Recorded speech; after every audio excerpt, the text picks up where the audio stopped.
Não é difícil perceber que nós gostamos demais de controle. A previsibilidade nos conforta. Deus devia ser nosso conforto. O que vence todo medo? O que vence toda ansiedade? Confiar em Deus. Mas por que há tanta ansiedade, tanto medo? E por que tentamos justificar tanto isso com o humanismo secular? Porque estamos agindo como homens seculares. A previsibilidade nos conforta. E nós queríamos ser confortados pela previsibilidade e não ter o conforto que vem de Deus. Então nós organizamos nossa vida como se fosse um itinerário programado. Estudos, trabalho, família e aposentadoria. Nós traçamos isso. Cada etapa já vem marcada por aquelas expectativas sociais e metas pessoais. Porque as pessoas têm tanto problema em todas essas coisas: estudo, trabalho, família, igreja, porque nós já, por causa dessa necessidade de controle, nós chegamos na igreja e já decidimos como tudo deve ser. Se não for, nós começamos a ficar desconfortáveis. Não é como eu pensei que tinha que ser. As pessoas entram num casamento e elas já decidiram como o casamento vai ser ano após ano. Aquelas expectativas. Nós organizamos nossa vida como se fosse esse itinerário programado. Então nós já entramos nos estudos com a expectativa de como ele vai ser, já entramos no trabalho com as expectativas determinadas, já formamos uma família com as expectativas determinadas, já temos filhos, já chegamos na igreja com a expectativa e a aposentadoria. Você vê que é potente em nós ainda o veneno da serpente. Essa foi a tentação. Vocês não estão no controle. Vocês serão como Deus. Se vocês tiverem o conhecimento do bem e do mal e poderem determinar o que é bom, o que é mal, vocês vão ter controle. Previsibilidade. Nós sabemos que aconteceu o oposto. Então as pessoas vêm cheias de problemas, tão somente por causa das expectativas delas. As pessoas colocam uma expectativa em como o pastor deve ser. Se ele não for em todas as suas expectativas, então não está bom. Ela coloca suas expectativas sobre sua esposa, então ela vai ter que ser daquele jeito, porque nós queremos ter o controle de como o outro vai ser exatamente, ou então não conseguimos navegar por esse mar. E desde muito cedo aprendemos a desconfiar de qualquer coisa inesperada. Quando nós não temos o controle, por que talvez o ídolo mais adorado seja o livre-arbítrio? É a ideia que o homem tem de que ele está no controle, de que suas escolhas e decisões vão decidir a coisa. Tire isso dele e ele fica muito desconfortável. Ele odeia isso. Mesmo sabendo que todo ser humano já nasce morto em delitos e pecados, ou seja, ele não nasce neutro no mundo, nasce governado por paixões. Ainda assim, grande parte dos cristãos insistem em que o homem é livre. Então a palavra mudança costuma soar como sinônimo de perigo para nós. Raramente a gente vê mudança como um convite. E ainda assim, eu diria que algo em nós permanece sensível ao chamado. Essa palavra chamado tem uma espécie de magnetismo. Carrega um peso que desafia o vocabulário comum, mas confortável, talvez porque o chamado pressuponha o outro, uma voz externa, algo que nos retira do centro da narrativa, algo que diz que a gente não é o centro da história. E talvez porque quando o verdadeiro ele jamais pareça uma opção realmente neutra, o chamado nos coloca diante de expectativas que não são controláveis. E mesmo nossa cultura tão escravizada pela ideia de sermos o capitão da nossa alma e do nosso destino, tão secularizada, a ideia de chamado ainda tem um certo encantamento. para nós. É o que move as grandes histórias. Matrix,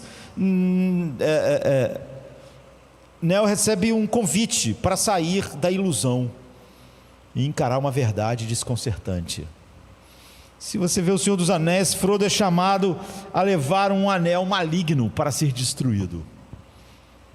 Ele tem que sair do conforto do condado onde ele está. Se você pensar em Interestelar, o Cooper deixa para trás sua família e a Terra sem garantia de retorno, confiando apenas na promessa de que uma missão aguarda ele além das estrelas. Essas narrativas de alguma maneira têm um encanto sobre nós, porque dizem algo essencial: viver de verdade é ser chamado para sair. A vida plena começa no momento em que uma voz nos desinstala, onde nós mesmos nos instalamos. Quando isso acontece, nós sabemos navegar com alegria nos mares inesperados. Nada na vida do apóstolo Paulo foi como ele pensou durante a sua juventude e início da sua vida adulta. Mas não é porque nada agora tinha nada a ver com as expectativas que ele formou durante anos que ele não estava feliz, contente e descansando. Nós só estamos realmente descansando em Deus quando podemos não só obedecer Ele no chamado que Ele tem para nós, como nos alegrar durante o percurso que nós não escolhemos. Nesse sentido, a figura de Abraão se destaca como uma das mais emblemáticas já registradas. O nome de Abraão atravessa religiões e culturas. Eu peguei 3 sermões a respeito de Abraão ali em Hebreus, como um dos heróis da fé. Então os judeus, cristãos e muçulmanos chamam ele de pai, de patriarca. Mas mesmo fora desse campo assim, a jornada dele é profundamente humana. Ele é aquele que, sem saber para onde vai, ouve, obedece, caminha. Ele não tem expectativas para serem frustradas. Ele não está num plano que ele tenha feito. Ele não determinou como as coisas vão ser. Isso é ser chamado. Nós fomos chamados. Não é apenas o pai de um povo, ele é o pai de uma experiência, que eu diria a experiência de ser interrompido pela graça de Deus, como Paulo foi interrompido, como Moisés foi interrompido tomando conta lá do seu rebanho há 40 anos, de repente ele vê um arbusto ardendo. Aquilo vai mudar tudo. Não tem mais nada do que ele tenha imaginado para a sua vida. Então o chamado de Deus na vida de Abraão revela uma dinâmica que pulsa em todos aqueles que um dia estarão para sempre desfrutando da glória de Deus na face de Cristo. É uma ruptura com aquilo que é previsível. Isso não é desconfortável. Isso é aos poucos a aniquilação do veneno potente da serpente. É um ato gratuito e soberano da graça de Deus, e é uma missão que transcende o homem. A vida de Paulo agora não era mais sobre ele, a missão dele não era mais sobre seus sonhos. Ele vai dizer coisas do tipo: não sei se vou morrer ou vou viver, não me importa, não é importante. Eu sei que eu não serei envergonhado, quer pela minha vida, quer pela minha morte, Cristo vai ser exaltado. Você vê, ele não traçou as expectativas de como a missão dele tinha que funcionar, se ele ia ter que viver ou morrer, sofrer de cidade em cidade ou não sofrer. Então, quando a gente olha para isso aqui, não é só uma história antiga de milhares de anos. Em Abraão a gente vê a nossa própria tensão entre permanência e deslocamento, entre segurança e entrega, entre familiaridade e a promessa de Deus. E o chamado de Deus continua ecoando, e nossa resposta mostra se nós somos chamados eficazmente por Deus ou não. E em Gênesis 11, a partir do 27, diz assim: esta é a história de Terá. Terá gerou Abraão, Naor e Harã. Harã gelou Ló. Harã morreu em Ur dos Caldeus, sua terra natal, enquanto seu pai, Terá, ainda estava vivo. Abraão e Naor casaram-se. A esposa de Abraão chamava-se Sarai, e a esposa de Naor chamava-se Milca. Ela era filha de Harã, pai de Milca e de Iscá. Sarai, porém, era estéril, não tinha filhos. Terá tomou seu filho Abraão, seu neto Ló, filho de Harã, e sua nora Sarai, esposa de seu filho Abrão, né? Aqui ele ainda é Abrão. E juntos partiram de Ur dos Caldeus para Canaã, mas ao chegarem a Harã, estabeleceram-se ali. E Terá viveu 205 anos e morreu em Harã. Quando você chega em Gênesis 12, né, a partir do 1, né, a história continua dizendo: o Senhor disse a Abraão: deixe a tua terra, seu povo e a casa do seu pai, e vá para a terra que eu lhe mostrarei. Farei de você uma grande nação. Eu o abençoarei, farei seu nome grande, e você será uma bênção.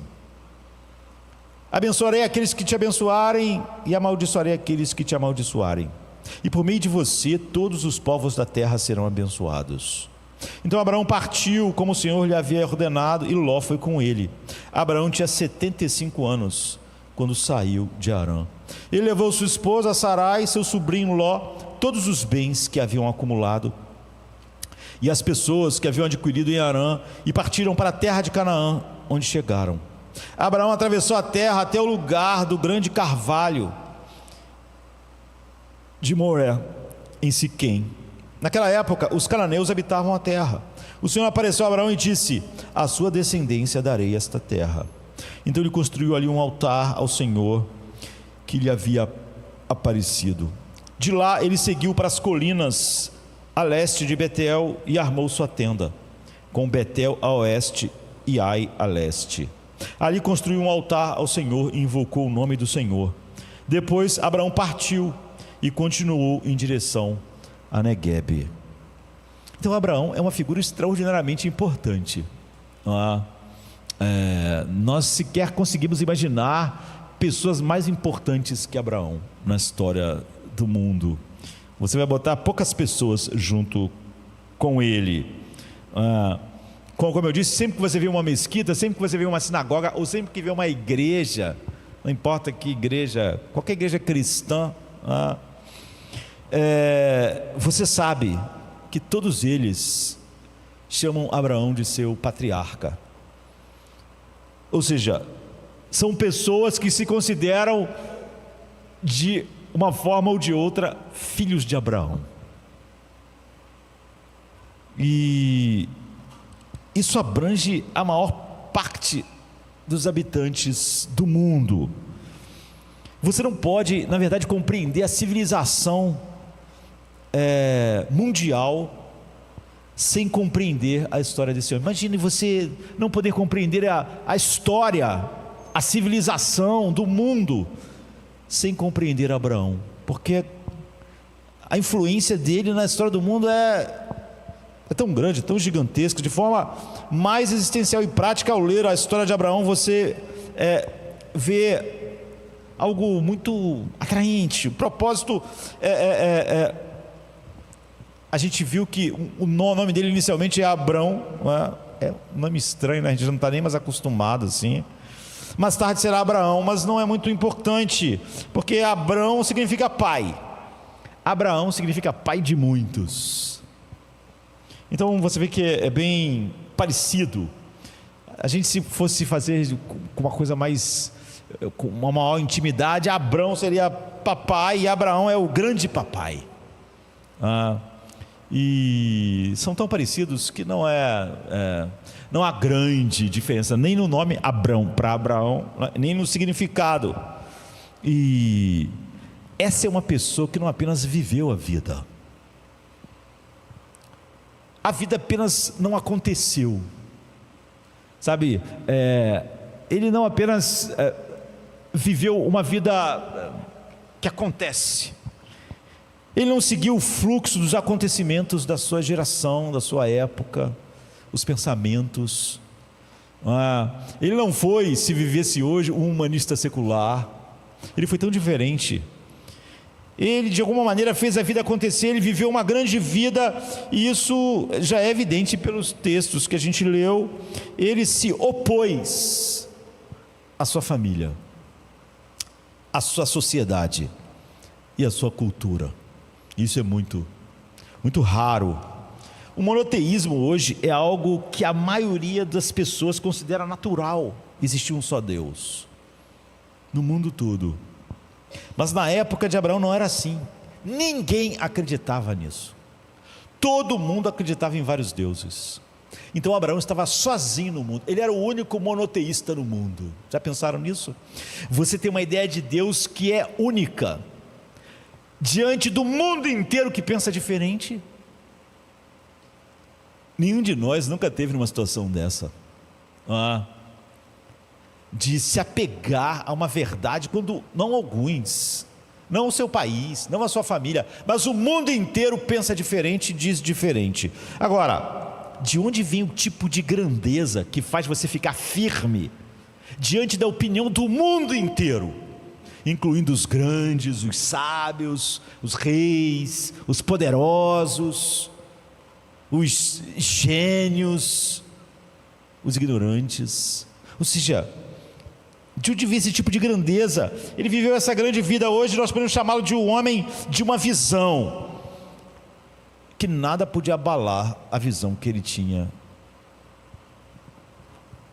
diante de todas as pessoas, de todas as mentes.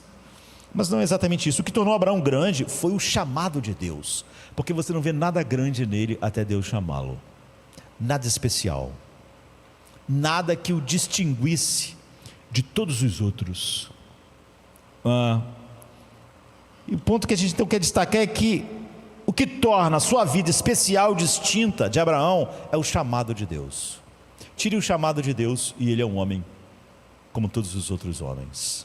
O que mostra que é o chamado de Deus que torna a vida única em Paulo, em Moisés, em Davi, em Abraão. E nós devemos nos perguntar: fomos chamados por Deus eficazmente? O chamado eficaz chegou a nós. É óbvio que a Bíblia diz que os que antes conheceu, a esses predestinou, os que predestinou, a esses chamou. Então, o chamado de Deus é o que faz de você um cristão. Ninguém é um cristão porque decidiu ser. O chamado mudou tudo. É óbvio que o chamado me transforma e eu faço escolhas de acordo com a minha natureza, mas é o chamado. Você não é cristão a menos que tenha ouvido o chamado eficaz. Todo aquele que o Pai me deu virá a mim. Ninguém pode vir a mim se o Pai que me enviou não o trouxer. Esse é o chamado. E o chamado de Deus é o que molda a sua vida de maneira muito distinta. É o que faz a sua vida uma vida cristã. Você está sendo levado e agora respondendo pela atuação do Espírito, ouvindo, abraçando esse chamado. E o texto nos fala de 3 coisas sobre o chamado de Deus. O poder do chamado de Deus. E é óbvio que o poder do chamado de Deus não tem nada a ver com o nosso livre-arbítrio. A natureza totalmente radical do chamado de Deus. E como nós recebemos o chamado de Deus. Então, poder do chamado, natureza do chamado e como o chamado é recebido. Eu devo admitir que sempre que que eu olhei para esse texto, já preguei a respeito dele, você começa logo no capítulo 12, porque é onde você realmente vê Deus chamando Abraão. Mas aí você vê que a gente começou os versículos finais do capítulo 11. A gente, quando pensa no chamado de Abraão, a gente costuma ignorar o final do 11 e ver onde há o chamado diretamente, e nós perdemos algo incrível, porque nos mostra que toda a história humana chegou a um beco sem saída. Se você lembra na sua mente aí Gênesis de 1 a 11, é a história de uma espiral descendente da raça humana. A raça humana não está melhorando. Se você ler de Gênesis 1 a 11, você vê que a tecnologia está crescendo. Você vai ver que vai falar sobre começar a criar instrumentos, começar a criar armas, começar a desenvolvimento tecnológico. Mas quando você olha para eles, para o interior deles, há uma espiral descendente. A maldade está crescendo, enfim, a Bíblia chama isso de o homem está se corrompendo pelas concupiscências do engano, ou seja, pelos prazeres que vêm da mentira que Satanás conta desde Gênesis 3. Então a humanidade está se tornando cada vez mais corrupta, se você ler Gênesis de 1 a 11, mais má, mais violenta, mais opressiva, mais quebrada, e as coisas estão muito ruins. Mas no capítulo de 1 a 11 de Gênesis há um raio de esperança. Há uma coisa na qual você pode, uma rocha que você pode botar o seu pé, pelo menos você pensa. Há um raio de esperança numa única árvore genealógica no meio daquilo tudo. Uma única linhagem. Você pode se lembrar que em meio a toda a violência, toda a degradação, toda a maldade, a família de Sete. Sete, conforme Gênesis 4 nos diz, invocava o nome do Senhor. O Velho Testamento vai usar muito essa expressão, invocar o nome do Senhor, que é uma expressão hebraica para falar sobre adorar a Deus. O que fizemos hoje? Nós invocamos o nome do Senhor juntos. Nós invocamos o nome do Senhor em nossas casas. E somente a família de Sete, só ali o conhecimento do Deus verdadeiro foi preservado e transmitido de uma geração para outra.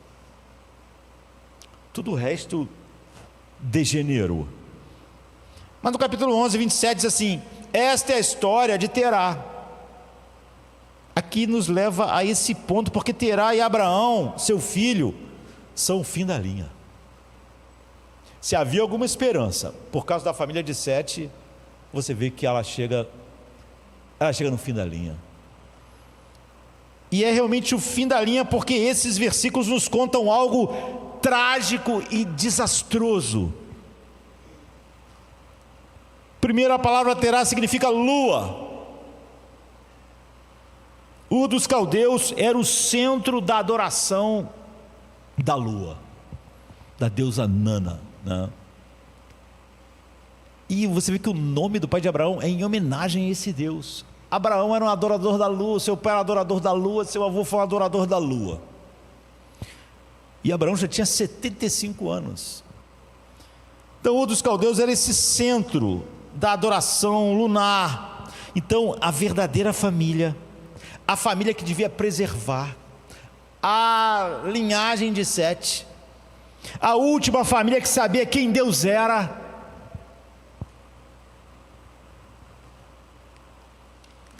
por que Deus criou e para que fomos criados, a única família, a única esperança, a única família que sabia algo verdadeiro sobre Deus, não sabia mais. Era uma família de adoradores de ídolos, tanto quanto todas as outras. Então agora não há mais nenhuma esperança. Não há adoradores de Deus no mundo. Ninguém está adorando Deus em espírito e em verdade. Ninguém. Não sobrou nada. Não há esperança. Não há lá uma sementinha. O mundo inteiro está longe de Deus, mas tem aquela família. Não tem nada. Não tem nada. Não tem família, não tem nada. Se você tiver alguma dúvida sobre isso, sobre que ponto chegou, em Josué, no capítulo 24, Josué diz assim ao povo de Israel, quando eles estão voltando para casa, né? Josué diz: há muito tempo seus antepassados, até mesmo Terá, Abraão e Naor, viviam além do rio e adoravam outros deuses. Josué diz: Abraão, seu pai, seu irmão, todos eles adoravam os ídolos.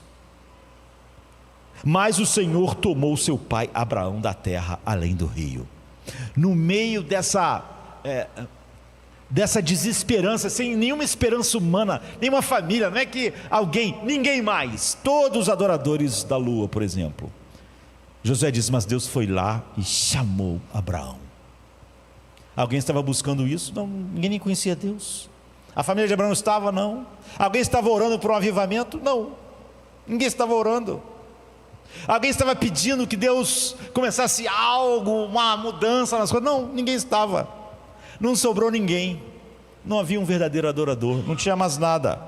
Então você percebe o que aconteceu espiritualmente. A última pequena vela no mundo de trevas apagou. Sabe quando você está num lugar muito escuro, mas tem uma vela? Então a luz da vela não é grande coisa. Mas quando está escuro, esses dias faltou luz, com a noite toda sem luz aqui. Então umas luzinhas pequenininhas, ou até a lanterna do celular parece aquele é um clarão, né? Você enxerga tudo, você acha ótimo.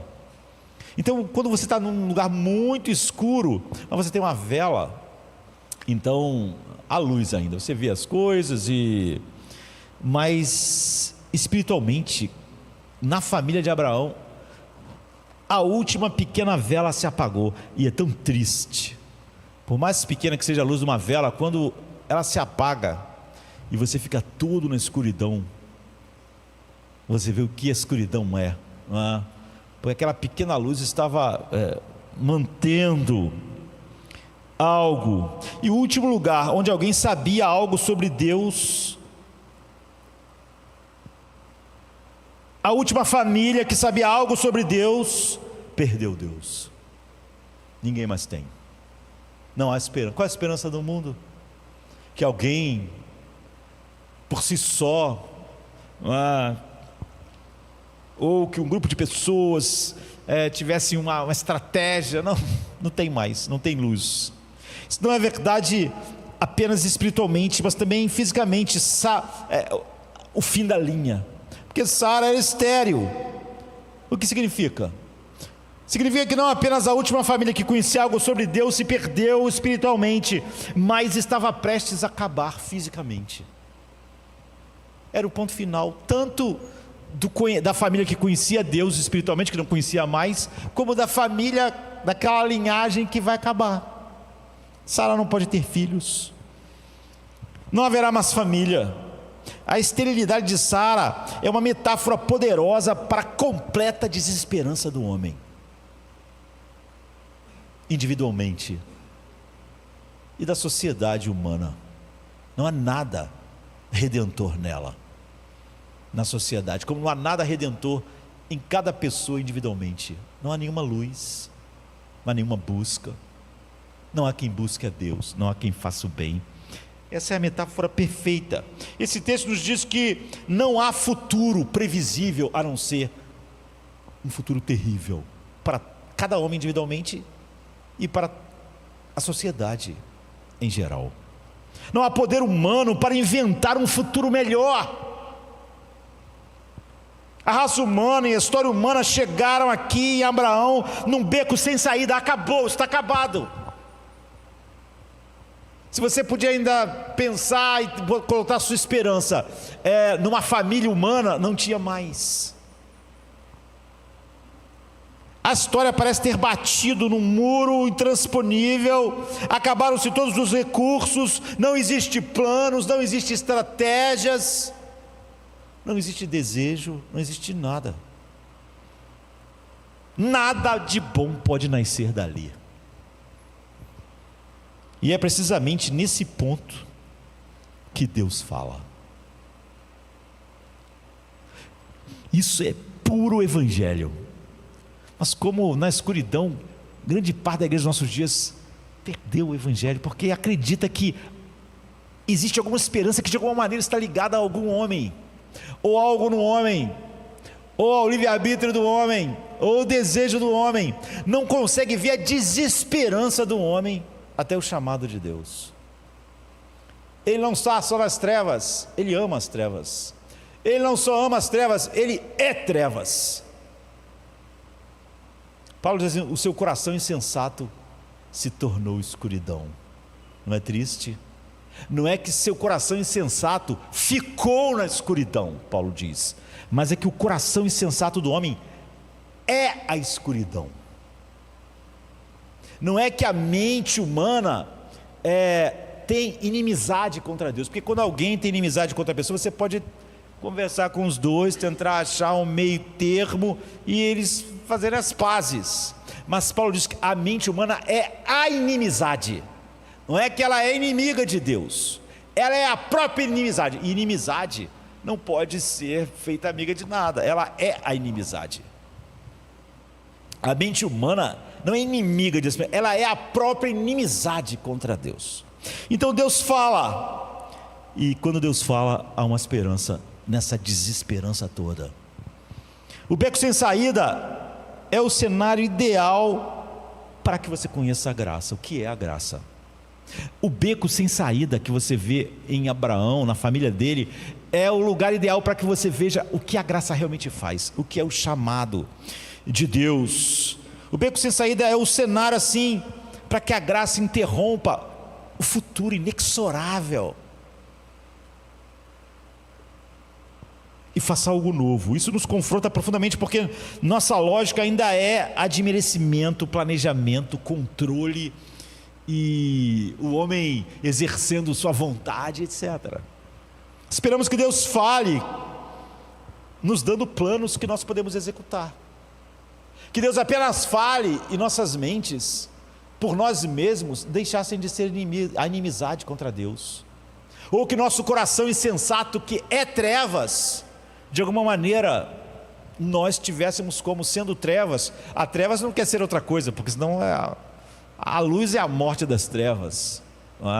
E você é trevas e ama as trevas. Você protege o que ama.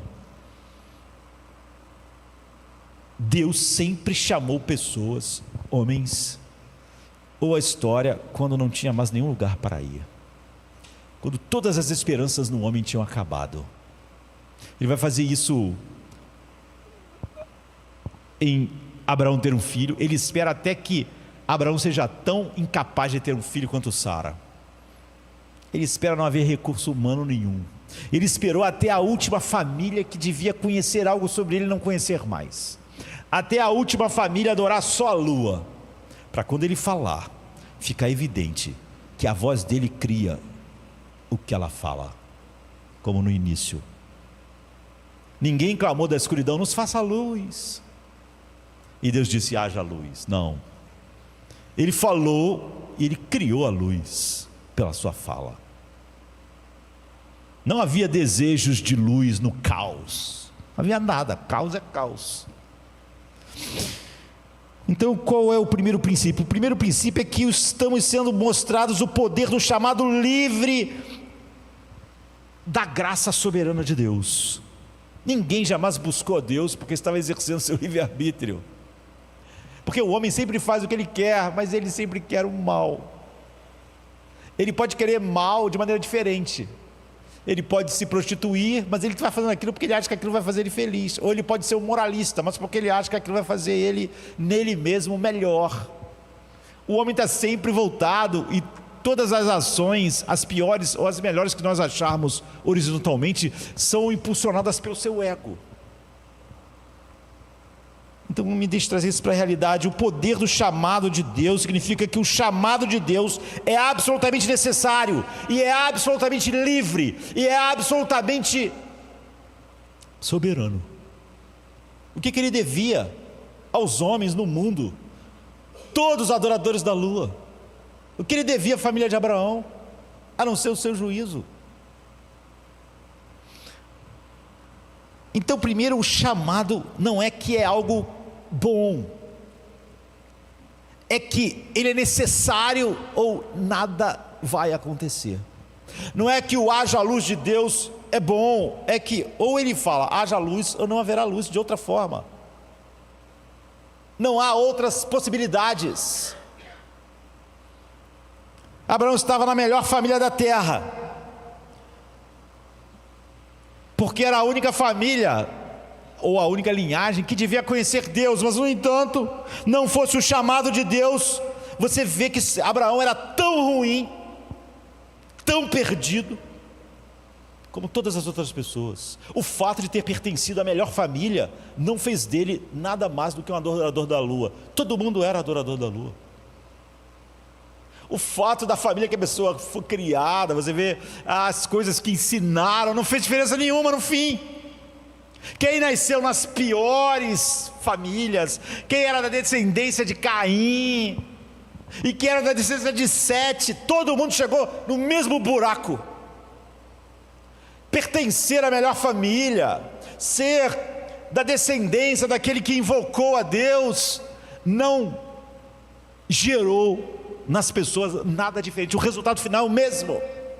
Todo mundo está em trevas, todo mundo é trevas, todo mundo adora tudo menos Deus. Portanto, nenhuma vantagem humana é vantagem de verdade. Se Deus não fala, os descendentes de Sete estavam tão na escuridão quanto os de Caim. O fato de você até poder se orgulhar, mas eu não sou da família de Caim, sou da família de Sete, você não bota o homem em nenhuma situação melhor. Onde a pessoa nasce, o que ela ouve, o que ela não ouve. Uma pessoa pode ser criada aqui nos bancos de Jardim da Luz e no fim ser tão indiferente a Deus quanto quem jamais ouviu. Nasceu lá no Egito, na época dos faraós, e nunca ouviu sobre Deus. Tão morto quanto. Nenhuma vantagem humana é vantagem de verdade. Eu tenho 2 filhos, eles foram criados aqui, foram criados em Jardim da Luz, ouvindo a verdade de Deus. Foram criados em nossa casa, comigo e Cláudia, onde eu e ela fizemos de tudo o que podíamos para apresentar o cristianismo, o evangelho de forma atraente, não legalista, não falsa, mas o verdadeiro evangelho, e explicá-las. Tudo bem, isso é ótimo, mas é importante saber uma coisa: a menos que cada um deles ouvisse o chamado de Deus, pessoalmente Deus chamasse eles, a menos que o chamado de Deus entrasse, perturbasse, convencesse, desse uma nova natureza e os humilhasse, os sacudisse, a menos que o chamado de Deus viesse a eles eficazmente, eles seriam pequenos idólatras como Abraão, iam adorar tudo menos Deus. É óbvio que eles não iam adorar a lua, não é? Ninguém adora a lua agora. Não importa a família que eles nasceram, todos os seres humanos vão pegar algo da criação para adorar, todos. No fim, todos serão adoradores da lua. Não importa se é da família de Caim, de Sete. É óbvio que quando você cria filhos em bons lares, os teus filhos podem ser gentis porque você é gentil, provavelmente poderão ser morais porque você é moral, talvez possam até ser religiosos porque seus pais são religiosos, mas serão idólatras. Ou alguém é chamado por Deus, idólatra. Não há outra categoria para o ser humano. Vão viver para suas carreiras, ou para suas famílias, ou para ganhar dinheiro. Vão viver para uma coisa criada e não para o Criador. Vão ser idólatras. Só o chamado eficaz e soberano de Deus muda isso. Portanto, é uma grande marca se o chamado chegou a nós. Ou seja, eles vão viver para algo mais, a menos que Deus entre em suas vidas. Não porque o homem queria ou buscou, como nós vimos, ninguém estava buscando nada na época de Abraão.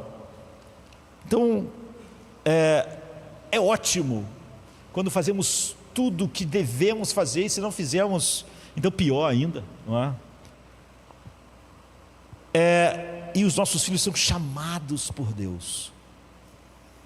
É óbvio que se nós vivermos uma vida que não mostra nenhum deleite em Deus, nós somos um próprio empecilho ali, não é? Nossos filhos têm um grande problema, queridos. Nossos filhos nos conhecem, e esse é um grande drama para o cristão.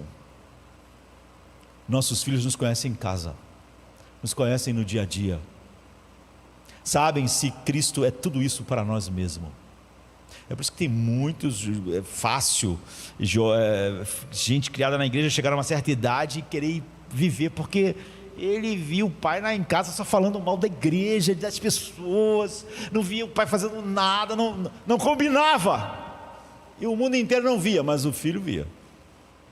Isso é terrível, não é? Mas ainda que fosse o melhor dos lares, nada estava garantido. E vai ser um pequeno idólatra se o chamado não chegar, não é? E não importa. Na verdade, você nunca vai poder dizer: meus filhos agora, eles servem a Deus, eles amam a Deus. Isso foi por causa da nossa família, porque nós sabemos que não é verdade. Toda a família de Sete, com todos os privilégios, chegou no mesmo lugar. Todos adoravam a criação no lugar do Criador. Então veja, em Gênesis de 1 a 11, a família de Caim, a linhagem de Caim, as pessoas que você pode dizer desde o início criadas longe de Deus, ímpios, e a linhagem de Sete, pessoas criadas à sombra da piedade, não importou no fim. Todos estão no sono da morte, sem um chamado eficaz de Deus.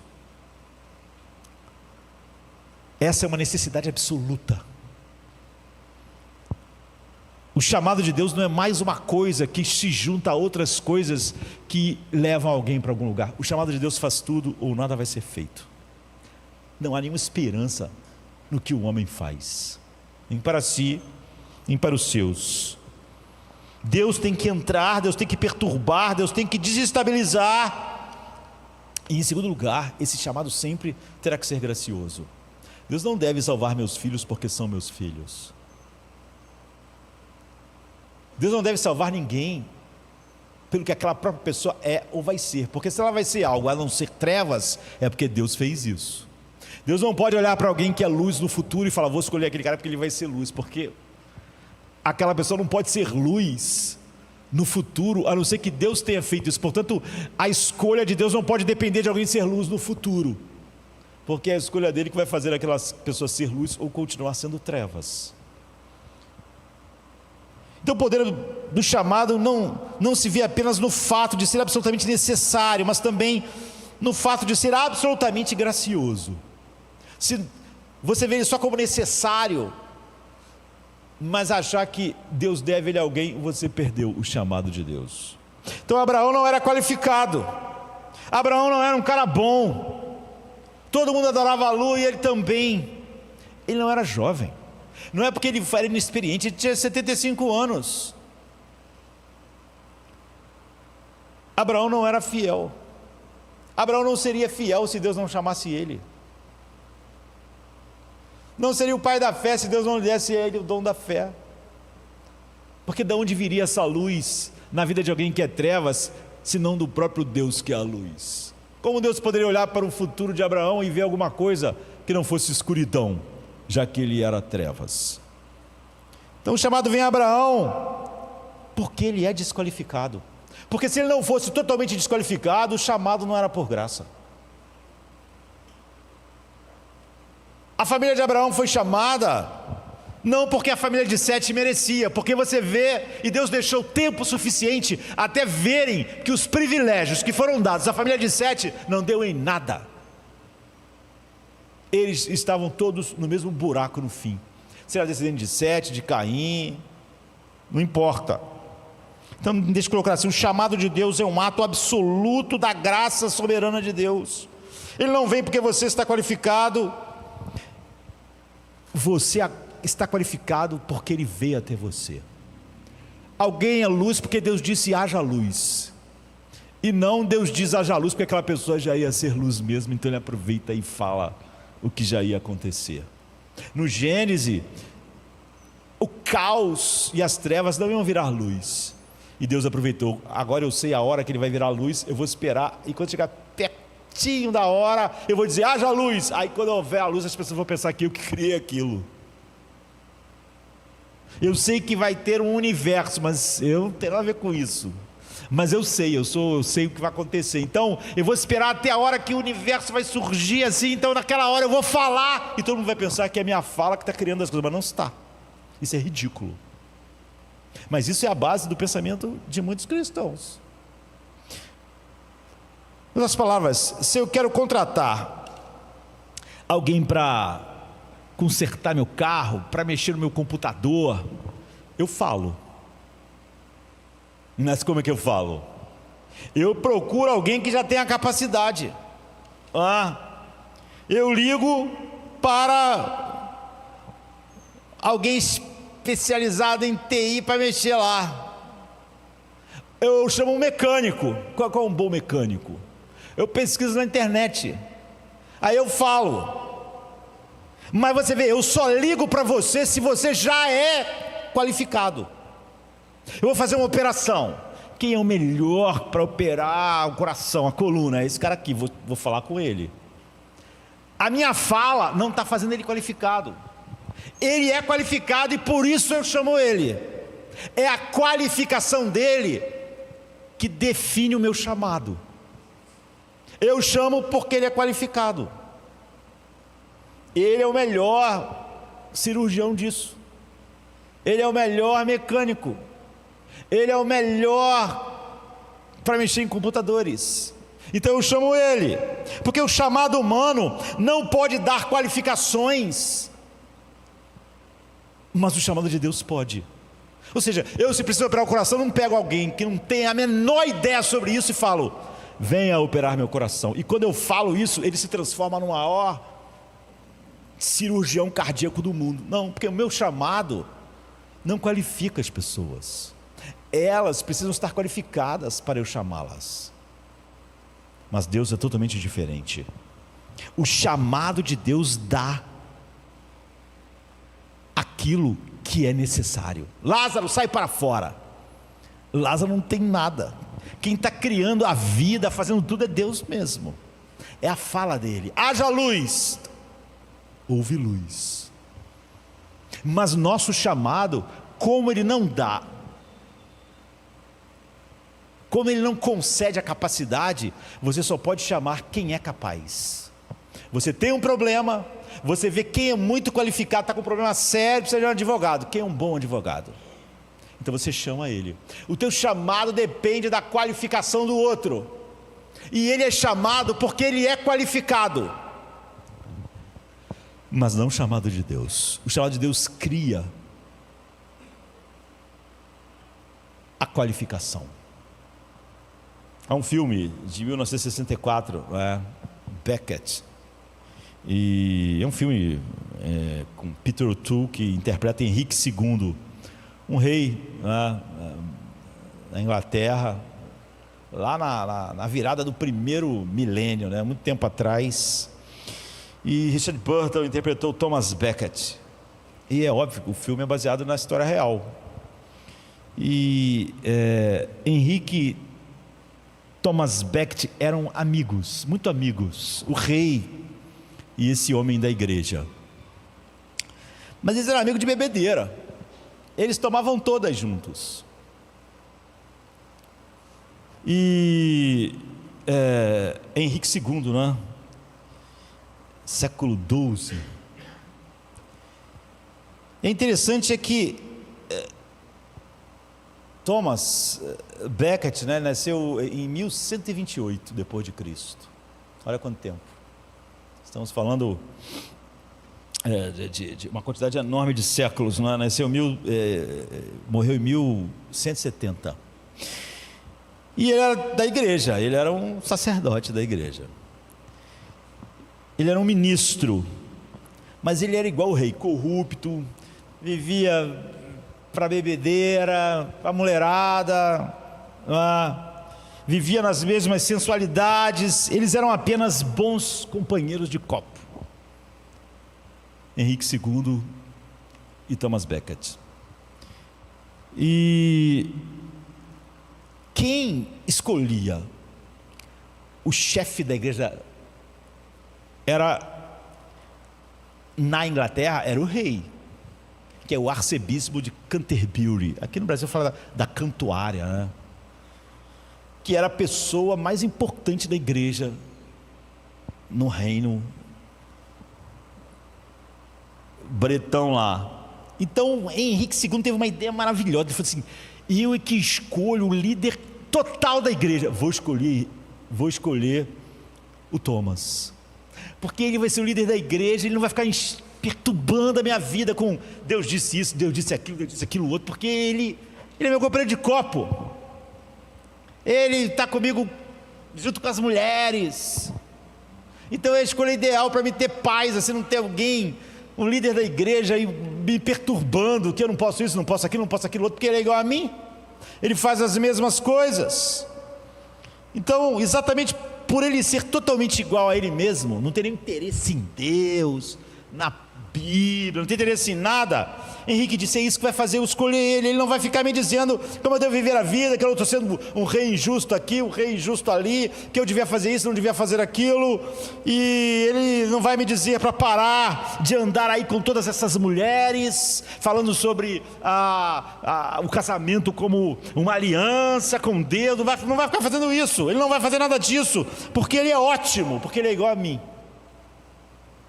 ele aproveita a vida como eu aproveito a vida. E finalmente a gente resolve esses conflitos que às vezes há entre a igreja e o rei, entre a igreja e o Estado, por causa dessa coisa de que o arcebispo de Canterbury fica querendo dizer como a gente deve agir, o que está errado, o que Deus diz sobre isso ou aquilo. Então o que acontece? Ele fez do seu amigo o arcebispo de Canterbury, e agora o seu amigo era o líder da igreja da Inglaterra. Mas então algo aconteceu totalmente inesperado. O Thomas, quando foi chamado para ser o arcebispo da Inglaterra, isso causou um impacto na vida dele. Ele pensou: sou tão digno, toda a minha vida foi sempre contrária a tudo que Deus é, e ainda assim Deus me colocou, que misericórdia.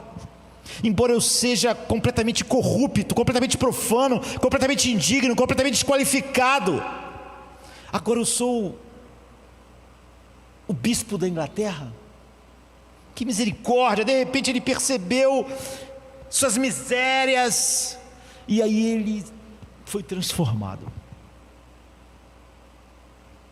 aí ele se tornou exatamente quem o rei odiaria.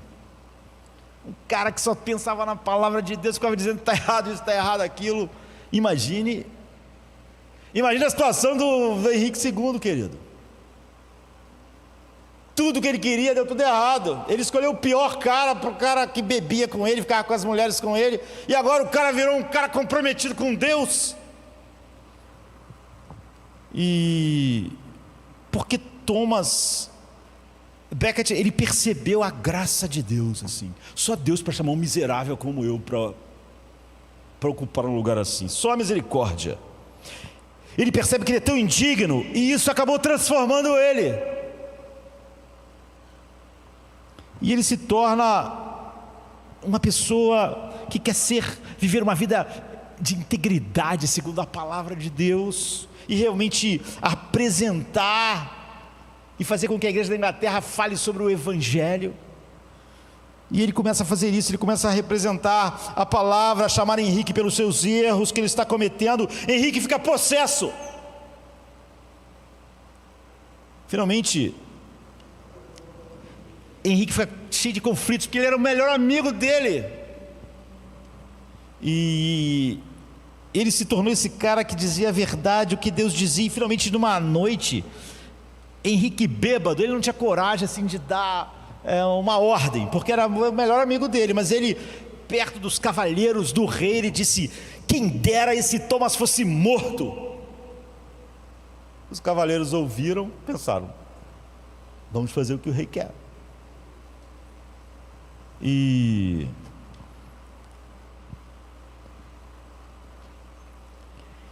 o rei falou ali bêbado no meio da sua bebedeira, extravasou e disse: quem me livrará desse bispo intrometido, que está sempre dizendo o que está certo e o que está errado? E então os cavaleiros foram lá, e mataram Thomas. Mas a cena, como a história conta, quando os cavaleiros chegaram onde estava Thomas Becket, e ele percebeu que eles estavam lá para matá-lo, e quando eles usam suas espadas, Thomas diz: pobre Henrique, pobre Henrique, Deus tenha misericórdia de Henrique. Você vê que Thomas Becket realmente foi transformado. Ele não morreu amaldiçoando Henrique, ele não morreu com ódio de Henrique. Ele disse: pobre Henrique. Era como Jesus dizendo: eles não sabem o que fazem. Que loucura, que escuridão. Então o chamado de Deus é tão poderoso que não apenas você precisa dele, ou sua vida é um beco sem saída. Não importa se você é da família de Sete ou de Caim, mas ele também transforma você, não importa quão corrupto você seja. Se você olhar essa história, você dizer: puxa, Henrique é um gênio, ele chamou o cara que esse cara nunca realmente vai perturbar ele, como um homem de Deus. Mas você vê, quando Deus chamou Thomas, tudo mudou. E Deus usou exatamente o chamado de Henrique para ele ser o arcebispo de Canterbury como o choque da graça de Deus. Como Deus pode deixar alguém tão indigno assim? Só a graça pode fazer isso. Então o chamado de Deus, o poder do chamado, ele chega na hora do beco sem saída. Só quando você vê, olha, não há esperança. Mesmo a família de Sete, que nós tínhamos uma esperança nela, acabou.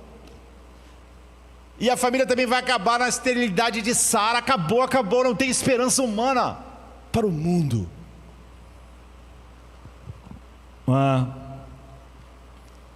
Quando você olha para a Inglaterra e pensa: não há nada de bom na Inglaterra, acabou, não tem, a igreja não tem nada a ver com Deus. Aí Henrique vai colocar Thomas Becket como arcebispo. Agora acabou mesmo. Colocaram como líder máximo um homem totalmente depravado. Acabou, não tem esperança. Aí Deus vai e chama Thomas Becket, quando não havia mais esperança nenhuma, quando não havia nada. A segunda coisa que aprendemos é a natureza radical do chamado. Muitos podem dizer: ok, é poderoso, mas o que é? O que é um chamado? O que ele pode fazer? Qual é o conteúdo? Esse trecho famoso aqui, os 3 versículos que iniciam o chamado: assim: deixe sua terra, seu povo e a casa do seu pai, e vá para a terra que eu lhe mostrarei. Farei de você uma grande nação, eu o abençoarei, farei seu nome grande, e você será uma bênção. Abençoarei aqueles que te abençoarem, amaldiçoarei aqueles que o amaldiçoarem, e por meio de ti todos os povos da terra serão abençoados. Então você vê quão radical é. O que é esse chamado? Primeiro, é pessoalmente radical. Quando ele diz: deixe a sua terra, a nossa tradução está correta, não é? Mas não tem a força que tem no original. É sai-te, vai-te tu mesmo, sai tu mesmo, sai. Por quê? Se você olhar para essa pequena palavra mais no versículo 31, não é? Todo o grupo quis ir junto com Abraão, pai dele, Naor, os filhos de Arã, e Abraão, que era Abrão, todos partiram juntos. E o versículo 31 diz: juntos partiram de Ur dos Caldeus para Canaã, mas aí eles pararam em Arã e fixaram residência. Eles não foram para onde Deus chamou, porque Abraão estava querendo ir com o pai, com todo mundo junto. Eles não queriam ir mais longe. Aquilo ali é o máximo que eles podiam ir. Já tinham saído de Ur, agora ir até onde não dá. Eles foram chamados para ir a Canaã, mas eles pararam em Arã, e é por isso que Deus não diz apenas: deixe sua terra, Ele diz: deixe a sua parentela, deixe a sua família. Eu não falei só para você deixar a sua terra. Você saiu, mas você vê, você não deixou a sua família. Então a sua família quis ficar em Arã e você ficou também. Ele não diz apenas: sai você mesmo, Abraão, sai. É radical o chamado. Abraão basicamente está tendo uma conversa. Ele diz: bem, ó Deus, tu sabes, eu vim até a metade do caminho, mas papai já está velho, papai não quer ir mais. Papai já não está mais para essas coisas, essas viagens. Eu simplesmente não consigo fazer eles irem além de Harã. Ninguém quer. Eles fizeram uma parte do caminho, mas eles não querem mais, porque eles gostam daqui, eles não querem ir mais longe. Eu pelo menos te obedeci até a metade. Então o que Deus está dizendo? Sai você. Não falei para você trazer seu pai, os filhos do seu irmão, não falei. Não é suficiente acharmos que o chamado realmente de Deus possa incluir qualquer coisa que nós achamos adequado ou confortável para nós, ou acharmos realmente que o chamado de Deus não é radical, que nos separa mesmo das coisas mais próximas a nós. Você não pode dizer, olha, eu vim até aqui, mas entenda, Deus. Isso é uma marca do não chamado.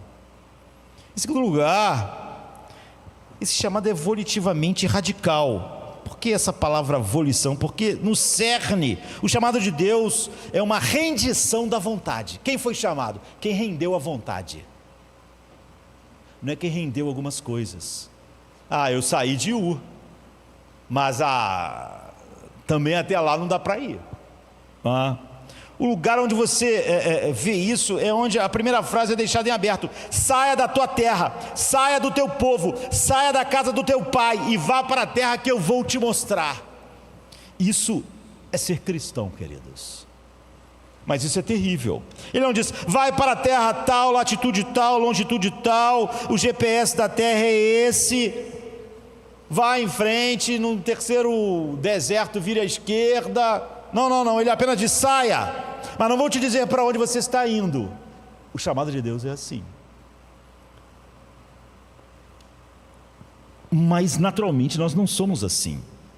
As pessoas me dizem o tempo todo, durante toda a minha vida como pastor, estou interessado no evangelho, então eu já sou até cristão, a pessoa diz. Mas se eu me comprometer com Deus, eu vou ter que dar algum dinheiro? Eu vou poder ficar com essa namorada? Eu vou poder fazer sexo com ela? Eu terei que parar de fazer isso? Ou eu terei que fazer aquilo? Eu terei que começar a ser uma pessoa assim? Terei que começar a ser daquele outro jeito? Hoje o pessoal resume isso tudo e diz assim, a igreja me aceita como eu sou. Sabe de uma coisa? Há muitos anos atrás, eu parava para responder pessoas assim.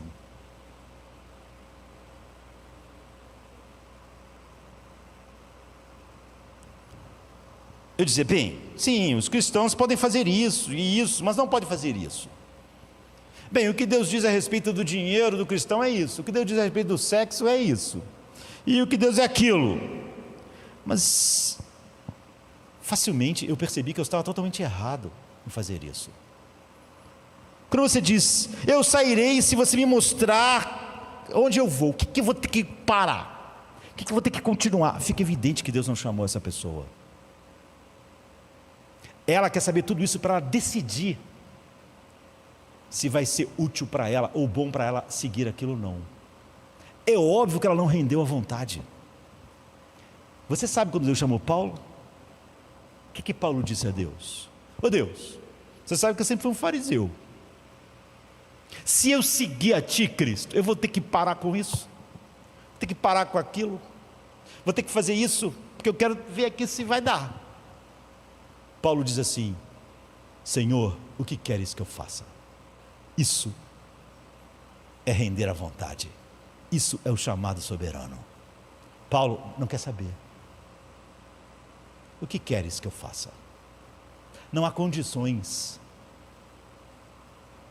Não há, eu terei que parar de fazer sexo com a minha namorada até casar, eu terei que fazer aquilo, eu tenho que fazer aquilo, eu vou ter que ser assim em relação a isso, eu vou ter que ser assim em relação ao dinheiro, eu vou ter que ser assim.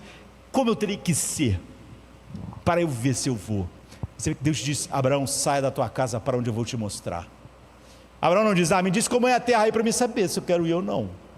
Diz aí, como vai ser a história, como estão os planos, para mim poder fazer aqui, ver se isso se encaixa, se eu consigo. Isso não é o chamado de Deus. O chamado de Deus,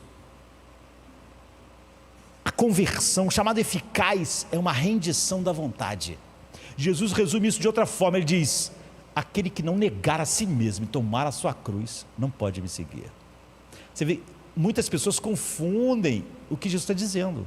Ele não diz: aquele que não negar dormir com a namorada, aquele que não negar o dinheiro, agir assim com o dinheiro, aquele que não negar isso não pode me seguir. Ele diz: aquele que não negar a si mesmo.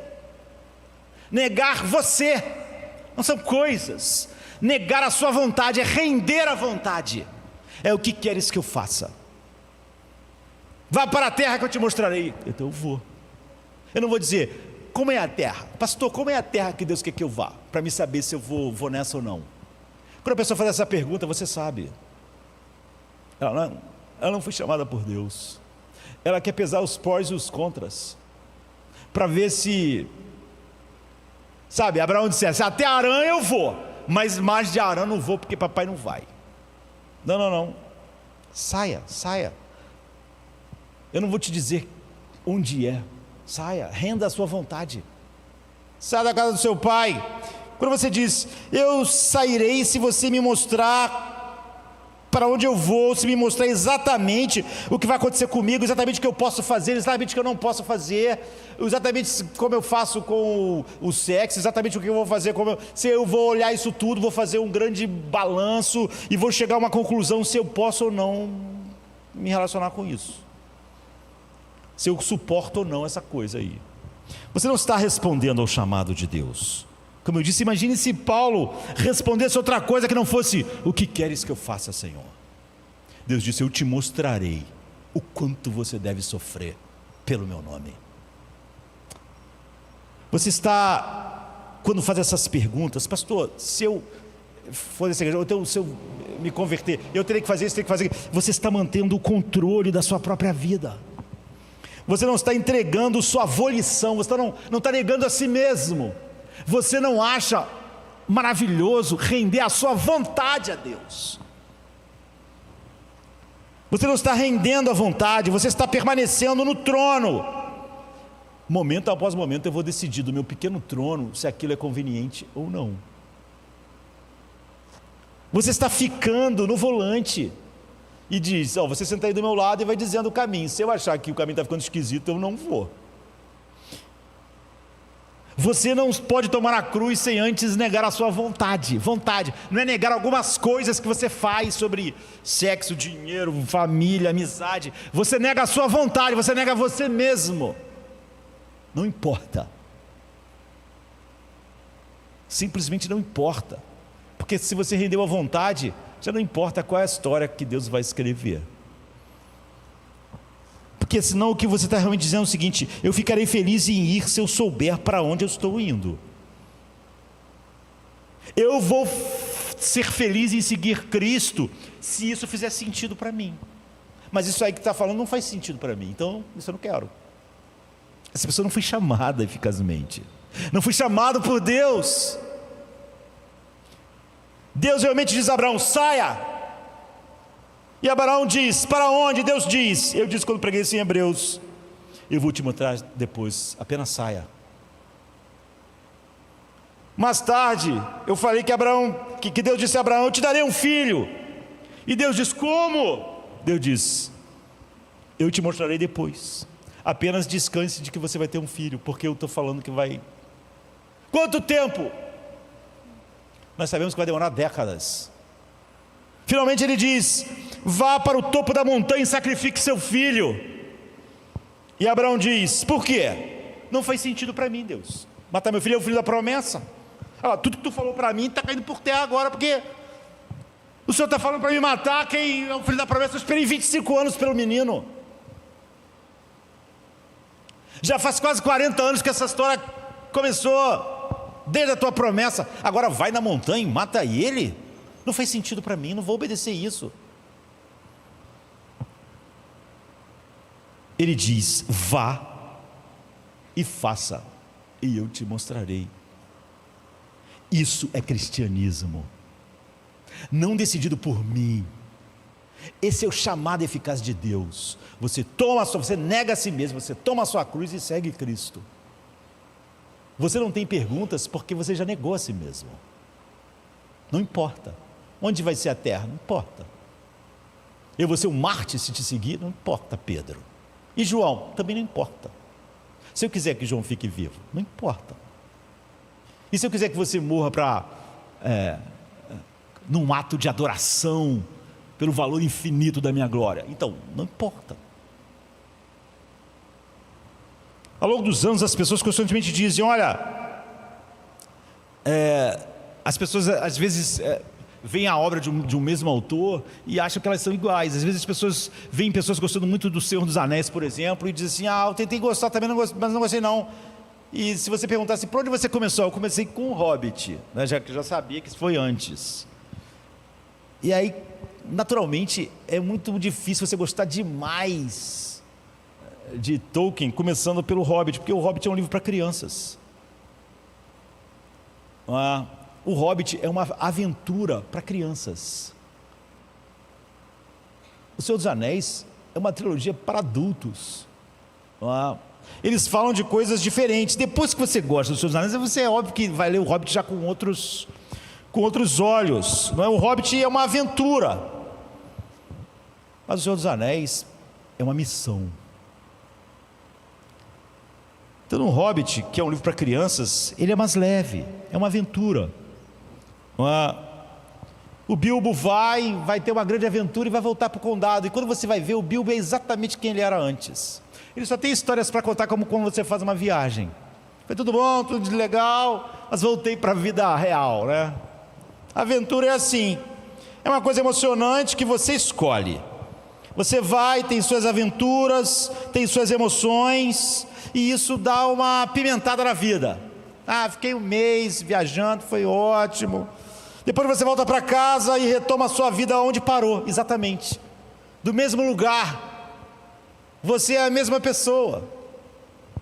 Por isso que isso não funciona. O cara quer ter paz, ele acha que uma viagem vai dar paz a ele. A viagem não vai dar paz a ninguém. Ele vai ter aquela aventura, vai ser bom durante estar lá olhando as coisas, depois ele volta para casa e ele é exatamente o que ele era antes. Mas missão, o chamado de Deus, é algo que você vê, você não escolheu como umas férias, algo que vai ser bom, vai dar uma oxigenada. Você sente no chamado uma exigência, um ultimato, e você nunca mais volta da missão. Isso quer dizer que todo mundo que chama para a missão morre? Não morre, mas nunca mais volta a mesma pessoa. Abraão nunca mais vai ser o mesmo, nem Paulo, nem Moisés. Eles não vão voltar para casa e dizer, vamos recomeçar da onde parou tudo. Fizemos lá o que tinha para fazer, grande aventura, passamos por cada situação. Em uma missão, ou você morre na missão, ou se você voltar, você nunca mais volta para onde estava, porque a missão muda você. Esse é o chamado de Deus. Você nunca mais é o que era, você está mudado radicalmente. Agora, por exemplo, o Bilbo voltou para o condado, vai a mesma coisa, mas você vê, o Frodo não. Ele não podia voltar para a vida que ele tinha. Ele tinha sido mudado. Ninguém pôde, no Senhor dos Anéis, por exemplo, como era uma missão, algo externo a eles escolheu eles para aquela missão, nenhum deles voltou. Eles foram transformados pelo próprio chamado.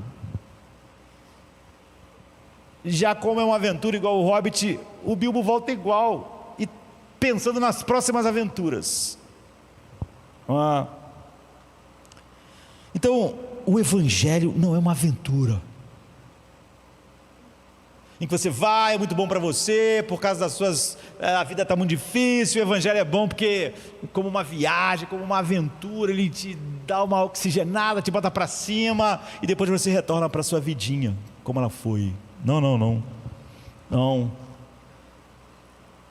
Sabe, não é como eu quero me divertir, quero enriquecer minha vida, quero melhorar meu casamento, quero ser o melhor pai, quero ser, e depois eu volto para a minha vidinha com essas novas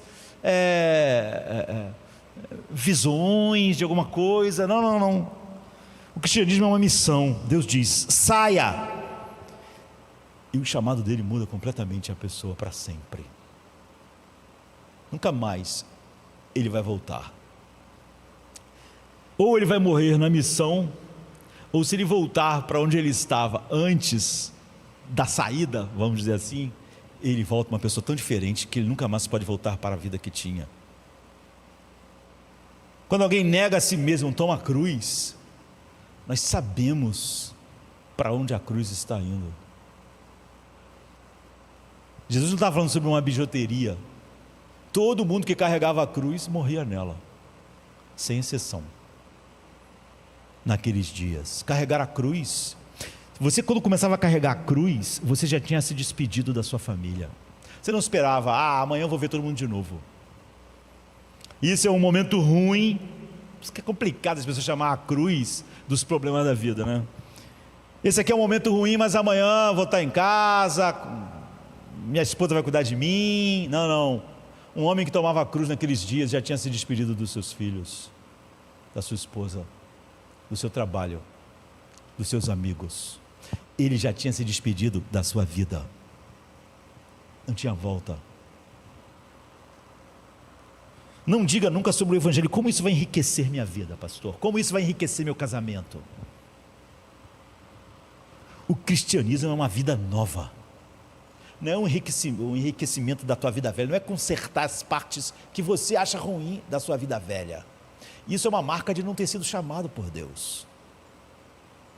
O cristianismo não vai ajudar Paulo no que era ruim na vida dele, manter o que era bom e ele ser uma pessoa melhor. Paulo nunca mais vai ser nem levemente parecido com o que ele era. E é isso que Hebreus 11:8 diz. Ele resume Gênesis 12 assim: Deus disse a Abraão: sai, e ele saiu sem saber para onde estava indo. Sua vontade estava rendida. Não havia perguntas: se eu fizer isso, se eu me seguir a Deus, eu vou ter que fazer isso, eu vou ter que deixar de fazer aquilo, vou ter que... A menos que você diga ao Senhor: vou fazer o que a tua palavra, o que eu enxergo na tua palavra incondicionalmente de agora em diante, você não é cristão. Você redefiniu o que é tomar a cruz. Você não está respondendo. Você pode achar que respondeu ao chamado de Deus, mas não respondeu.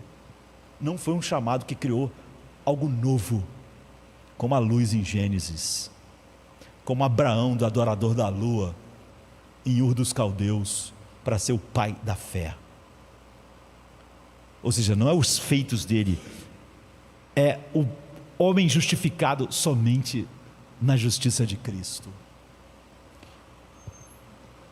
Você não é cristão se você diz: eu vou obedecer se fizer sentido para mim, se encaixar nos meus sonhos profissionais, se encaixar no meu sonho relacional, se encaixar nos planos da minha vida. Você não é cristão, você não foi chamado.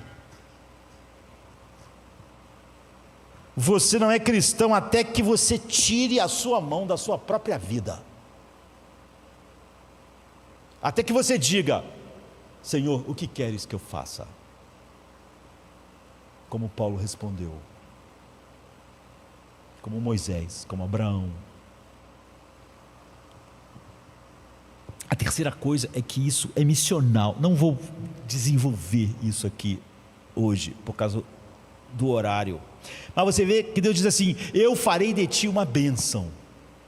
Eu te abençoarei. Essa parte as pessoas acham que coisa maravilhosa, porque as pessoas estão pensando a bênção é em tudo que ele sonhou. Mas você vê, Deus nunca termina a bênção em nós mesmos, ou então não é a bênção do chamado de Deus.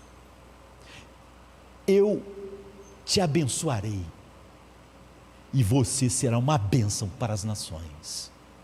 O único propósito de Deus nos abençoar é nós sermos uma bênção para os outros.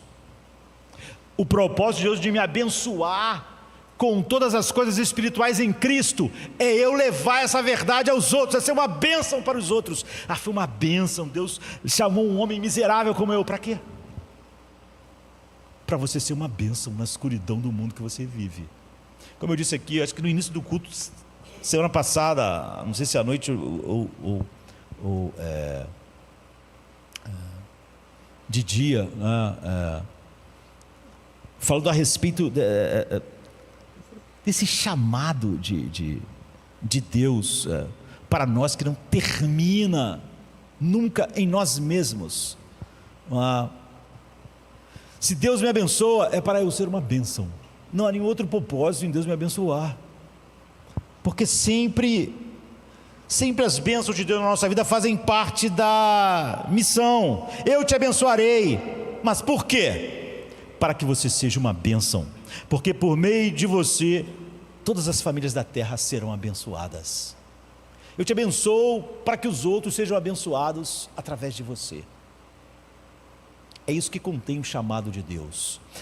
Se eu amo a verdade de Deus, mas eu acho que ela termina em mim, se eu tenho milhões de dificuldades de falar dessa verdade de Deus no meio de uma cultura sem Deus, então eu não entendi.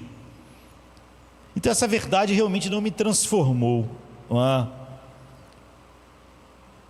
O chamado de Deus te remodela de modo que você se pergunta: como eu posso ser uma bênção? Eu que fui abençoado tanto pela graça de conhecer Cristo e ver a glória de Deus na sua face, como isso pode chegar às outras pessoas? Através de mim. Não é isso que é a vida de Paulo? Não é por isso que ele disse: ai de mim se não pregar o Evangelho? Ele não achava a melhor coisa, a mais maravilhosa, a maior bênção da vida o Evangelho? Então ele tinha que abençoar o mundo com o Evangelho. É isso que o chamado faz. Se você viver para a bênção dos outros, Deus disse: eu te abençoo para isso. Você não vê as bênçãos de Deus como algo que é direcionado a você, como um fim, porque você é um sortudo. Eu te abençoarei para que você seja uma bênção, Abraão, e em ti todas as famílias da terra vão ser abençoadas. Não há, pense sempre isso, não há outra razão de Deus te abençoar a não ser para que você seja uma bênção.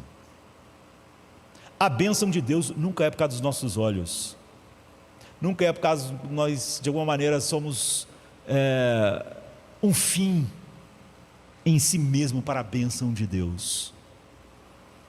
Deus só abençoa para que você seja uma bênção. Então a tua pergunta diária é: então como eu posso ser uma bênção? Você começa a identificar a bênção de Deus e pensar em como você pode ser uma bênção. Saia e eu te abençoarei para que você seja uma bênção. É um bom resumo. Saia, largue a mão da sua vida, deixe de tentar com a sua vida se abençoar, e eu vou te abençoar, e você vai ser uma bênção. Deixe a sua família, deixe a sua terra. Significa sair da sua zona de segurança, né, de conforto. É difícil ser uma bênção no nosso mundo se a gente está sempre preocupado como as pessoas vão reagir. É difícil ser uma bênção na faculdade se eu estou sempre mais preocupado como as pessoas vão reagir a mim e como eu vou me sentir bem ou mal, dependendo da reação delas. Seria muito difícil Paulo ser uma bênção para a sua geração se ele achasse que todas as cidades tinham que dar um abraço nele no final. Se ele não tivesse largado mão da vida dele, ele não podia entrar numa cidade que sabia que naturalmente iam bater nele e botar na cadeia. Mas ele estava só sendo uma bênção para aquelas pessoas. Ele foi uma bênção para nós. Foi assim que o Evangelho chegou no Ocidente. Foi assim então que o Evangelho chegou a nós, com ele apanhando em Filipos. Nós não podemos, não entendemos o chamado se achamos que de uma maneira Deus quer nos abençoar simplesmente por nos abençoar.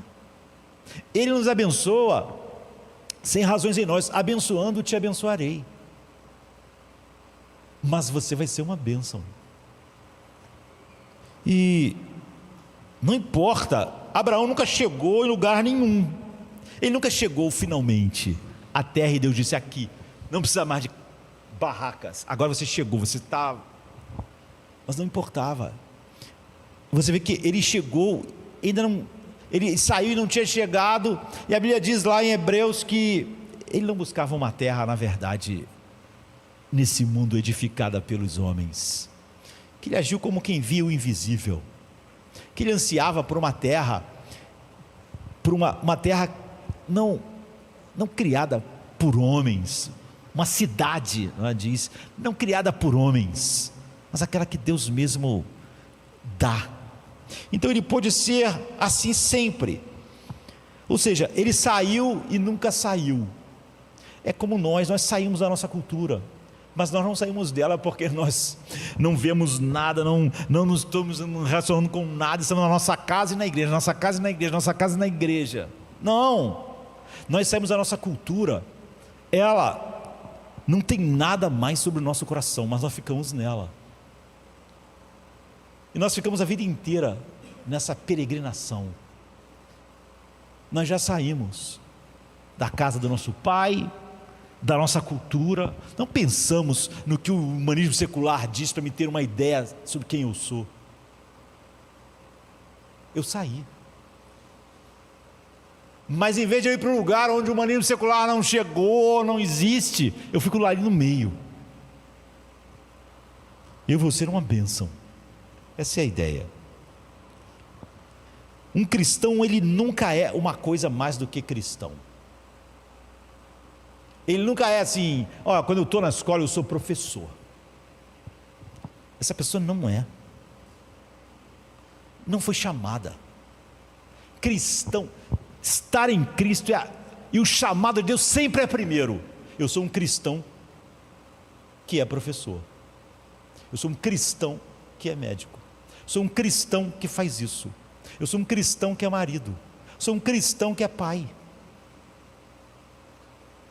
Não há nenhuma área onde eu vou em que eu pense: aqui o cristianismo ficou lá em casa, porque aqui eu sou professor, aqui eu sou médico, aqui eu sou um funcionário, minha fé é privada. Não, eu sou cristão. Depois eu sou outras coisas, depois eu sou brasileiro, depois eu sou do Rio de Janeiro, depois eu sou professor. Tudo está subjugado ao fato de que eu larguei a mão da minha vida, e eu não tomo a minha vida de volta para ser professor. Em Cristo a partida não é mais uma categoria espacial, ela ocorre dentro do espaço cultural onde você habita, onde você trabalha. Isso não envolve uma tentativa moderna de construir um novo céu a partir do mundo, nem uma inquietação pós-moderna que teme chegar a qualquer lugar. Quando os cristãos respondem ao chamado do Evangelho, chamado eficaz, eles colocam um pé fora da sua cultura, eles colocam o seu coração fora da sua cultura, mas ficam lá. Estão fora, mas estão lá para ser uma bênção. Paulo não era um romano cristão ou um judeu cristão, ele era cristão entre os romanos, entre os judeus, para os citas, para os bárbaros. A distância dos cristãos não é uma fuga da sua cultura original. Ele deixou a cultura porque ela não tem influência sobre quem ele é, sobre como ele escolhe e sobre o que o dirige. Mas ele tem agora uma nova maneira de viver dentro dessa cultura por causa, e tão somente por causa de Cristo, para ser uma bênção. Porque Deus diz: eu te abençoei, eu te abençoarei, para você ser uma bênção. E em ti, Abraão, serão abençoadas todas as famílias da terra. Com o quê? Com o conhecimento de Deus, que é a grande bênção da tua vida. Você que estava aqui em Ur e não merecia nada, estava adorando a lua quando eu te chamei. E É muito fácil deixar sua cultura e dizer: sou cristão agora, não quero nada com a cultura, não vejo nada, não assisto nada, eu coloco uma venda nos olhos, não quero ver nada. Ou então ficar na cultura. É fácil você sair assim, ou você ficar na cultura. Olha, eu sou primeiro aluno universitário, depois cristão, então não mistura as coisas. Não, eu sou um cristão que está na universidade. Ou seja, o evangelho não é um hobby periférico na minha vida. É fácil você não ver mais, não olhe, não toque, não manuseie, fingindo que isso é fugir da sua cultura. Ou então dizer: olha, o evangelho para mim está lá, mas eu e a cultura somos tudo igual. A gente pensa, o humanismo secular fala sobre a alma, então eu acho igualzinho. Essas duas maneiras são as maneiras fáceis. Aqui está, não é, o que é péssimo. O chamado de Deus faz de você um peregrino cultural. Você está peregrinando, você não se sente parte daquela cultura de verdade, mas você está lá para ser uma bênção. Então, você está no meio da cultura, você não foge dela, e nem você é igual a ela. Você está lá para ser uma bênção, na universidade, no trabalho, em todos os lugares, uma bênção na igreja, para as pessoas. Às vezes você é aquela pessoa que sempre todo mundo tem que carregar, então você está preocupando: como é que eu vou carregar as pessoas? Como Abraão, você parte, mas você não chega. Você foi meio que arrancado da sua cultura natal, e se você aquilo que te definia não define mais, e você fica exatamente lá para que você agora seja a única luz no meio daquela escuridão toda. Você compreende isso? A chave para Abraão é a chave para nós. Não é? Tudo que Abraão tinha que fazer era confiar numa única coisa. Não é? E é assim que a gente quer encerrar, porque não podemos nos alongar. Abraão, Deus diz a ele: Abraão, você não pode se qualificar para isso. A única coisa que você vai fazer é ter um filho. Você vai se concentrar no filho. Todas as coisas que vão acontecer vai ser por causa do filho. Você tem que viver com base nessa fé, de que tudo vai depender desse filho. Viver como se eu fosse fazer tudo através do teu filho, do filho. Viva com base nisso. Tudo mais se tornará realidade, até o que você não compreende. Agora Isaac aponta para o verdadeiro filho, não é? E nós estamos, de certa forma, na mesma posição de Abraão. Aqui está o que eu quero dizer, porque sou obrigado a terminar. Olhe para Jesus, ele saiu, ele teve um chamado. Não era uma aventura. Ele nunca mais seria quem ele foi, continuando sendo eterno Deus, mas ele seria agora Deus e homem. Foi-lhe dito: deixe a casa do seu pai. E nós cantamos sobre isso o tempo todo. Ele deixou a casa do Pai Supremo, deixou a glória, se esvaziou, desceu. Ele saiu, você pode dizer, sem saber para onde ia. Você pode pensar assim: mas ele é Deus, como é que ele não sabia? Ele ia ficar debaixo da ira infinita de Deus.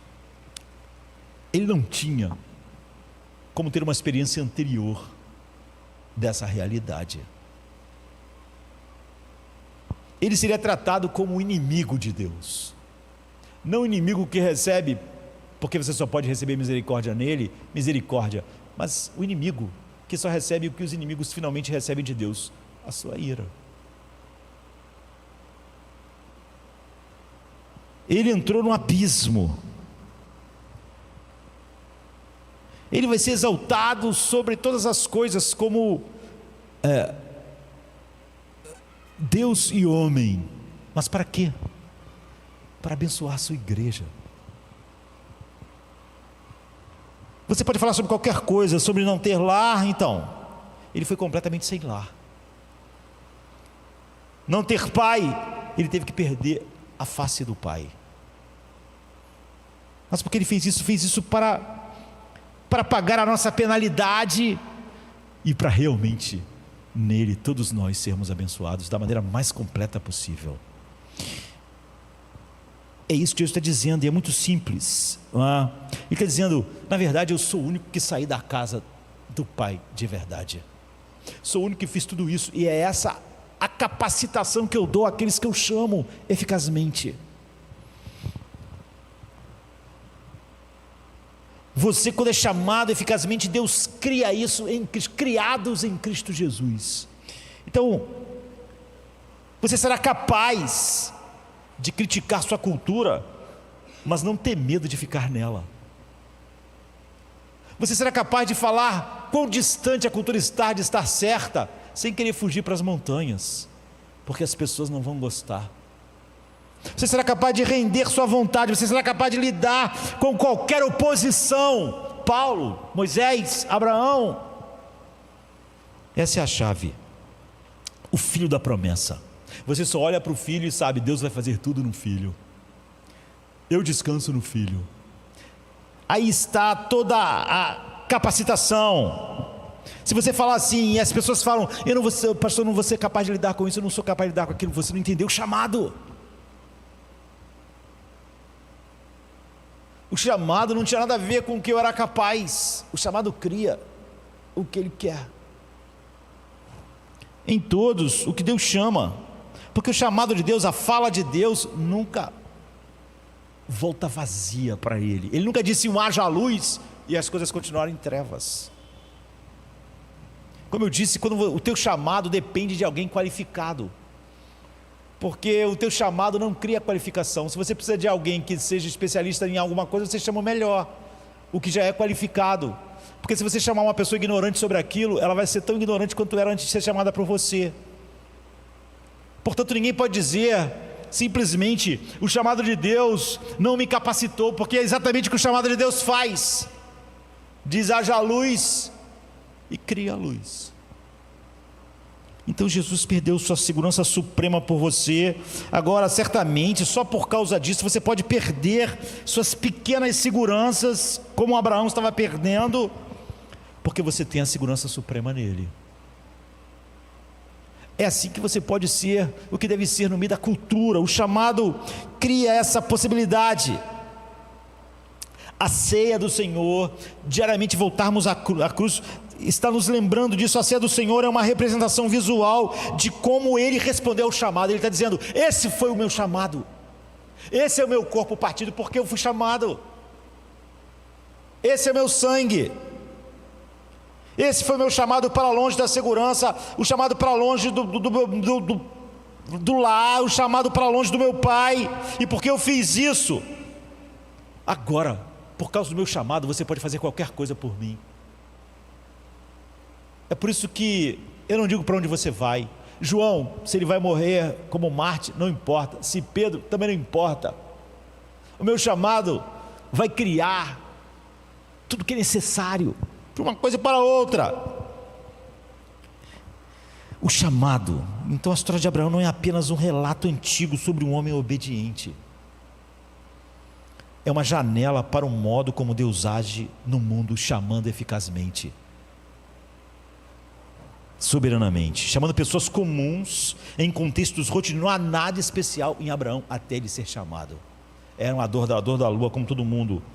E ele chama em meio à esterilidade e a becos sem saídas. Portanto, ele espera até não haver ninguém poder dizer, mas era da família de Sete, mas era uma mulher fértil. Ele espera todos os becos sem saída, até que ele dizer, fica evidente, só há caos e escuridão. Agora eu vou dizer, haja luz. E vai ficar evidente que é a minha voz que cria a luz que eu chamo a existência. O chamado de Deus molda a identidade, redireciona a vontade, expande a vocação e redesenha o meu pertencimento. Eu pertenço a Cristo. Então agora eu sou cristão professor, cristão isso, cristão aquilo outro. Eu nunca deixo o cristianismo em algum lugar, porque isso é o que eu sou. Esse é o meu chamado. Eu fui abençoado e agora eu sou cristão para ser uma bênção. Eu vivo no Rio de Janeiro de 2025 para ser uma bênção. Eu vou para a universidade para ser uma bênção. É a marca de que Deus me chamou. Eu não pertenço a essa cultura, mas eu não saio, eu estou peregrinando nela ainda. Eu estou esperando a cidade que Deus vai criar. Eu não estou na cultura para criar nos meios humanos a cidade, porque eu não vou criar. Ele é o verdadeiro Cristo peregrino, e Ele deixa o Pai e Ele nos capacita. Por causa disso, é isso que o chamado eficaz faz. A graça deixou marcas demais em Thomas Becket, para que ele ficasse com a amargura de Henrique. Ele teve grandes problemas com Henrique, até que ele soube que Henrique II, naquele dia, mandou matá-lo. Mas a resposta dele continuava sendo a resposta de um homem chamado. Henrique. Esse é o chamado de Abraão. E todos os chamados que Deus faz é em Cristo, ou seja, eles são o resultado do chamado de Cristo. E como o chamado de Cristo cumpriu todas as coisas, as riquezas espirituais em Cristo é a herança, o poder e a capacitação de todos aqueles que Deus chama em seu Filho. É esse sim que ainda hoje ecoa como a verdadeira definição do que é ser chamado por Deus. Não existe outro tipo de chamado. Vamos ficar de pé. Cristo é o canal por onde flui a graça.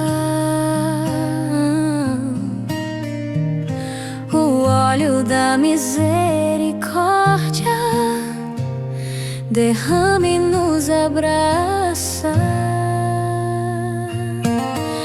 Cristo é tudo em tudo, tesouro celestial, riquezas espirituais, nele o bem total. Ele dissipa nossos medos, remove nossos fardos, supre nossas necessidades. Seu amor é raro.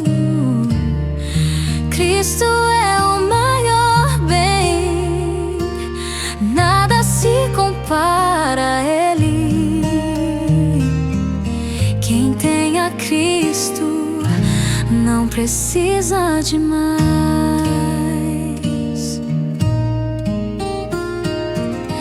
Ele é um mar imenso, não precisamos de cisternas. Em Cristo toda plenitude, em Cristo tudo está. Cristo é beleza que adorna, ouro que enriquece, bálsamo que cura, pão que fortalece. Ele é o vinho que consola, salvação que coroa. Cristo adoça nossas bênçãos, seu amor nos abençoa.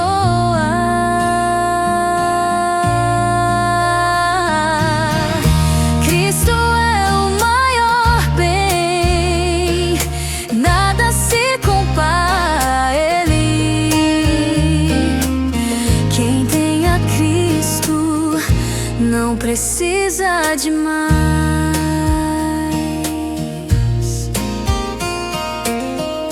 Cristo santifica cruzes, remédio para a alma, trabalha o pecado fora, a graça traz calma, ama no fogo da aflição. Nada perdemos, só impurezas. Cristo é joia rara, poucos têm essa riqueza. Sem Cristo nada é bom, saúde pode vir a tentação. Riquezas são armadilhas, sem Cristo perdição. Cristo é o maior bem, nada se compara a Ele. Quem tem a Cristo não precisa de mais. Cristo é tudo nos afetos, nada mais devemos desejar. Cristo é o bem supremo, nossa alma deve amar. Amor é a joia mais rica que podemos entregar. Cristo merece todo o amor que podemos ofertar. Cristo